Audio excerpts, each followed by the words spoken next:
இதுகுறித்து இளைஞர் மற்றும் குழந்தைகள் தலைமைத்துவ மைய ஒருங்கிணைப்பாளர் சரவணன் செய்தியாளர்களுக்கு அளித்த பேட்டியில், சர்வதேச இளைஞர் தினத்தை முன்னிட்டு புதுவையில் சமூக மாற்ற பணியில் ஈடுபட்டு வரும் 18 வயது முதல் 30 வயது வரை உள்ள புதுவை இளைஞர்கள் சமூக மாற்ற தலைவர் விருது 2015 வழங்கப்படுவதாக இளைஞர் மற்றும் குழந்தைகள் தலைமைத்துவ மையம் மற்றும் முகில் சமூக நல நிறுவனத்தினர் தெரிவித்துள்ளதாகவும், இது தொடர்பான துறைகளில் சேவையாற்றி சாதித்துள்ள அனைத்து தரப்பினரும் இதற்காக விண்ணப்பிக்கலாம் என்று கூறிய சரவணன், விண்ணப்பங்களை தங்களது அலுவலகத்திலோ அல்லது இணையதளத்திலோ விண்ணப்பிக்கலாம் என்று கூறினர்.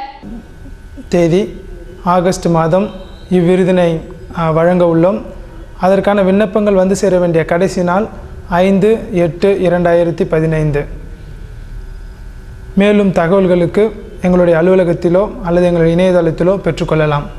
மேலும் விண்ணப்பங்கள் வந்து சேர வேண்டிய கடைசி நாள் ஆகஸ்ட் 5ஆம் தேதி என்றும், தேர்வு பெற்றவர்களின் பட்டியல் ஆகஸ்ட் 10ஆம் தேதி நிறுவனத்தின் இணையதளத்திலும் மற்றும் தொலைபேசி வாயிலாகவும் அறிவிக்கப்படும் என்று தெரிவித்தார். மேலும் ஆகஸ்ட் 16ஆம் தேதி விஜேந்திரா ஹோட்டலில் நடைபெற உள்ளதாகவும், மேலும் இவ்விழா ஆகஸ்ட் 16ஆம் தேதி விஜேந்திரா ஹோட்டலில் நடைபெற உள்ளதாகவும் பேட்டியின் பொழுது ஒருங்கிணைப்பாளர் சரவணன் தெரிவித்தார்.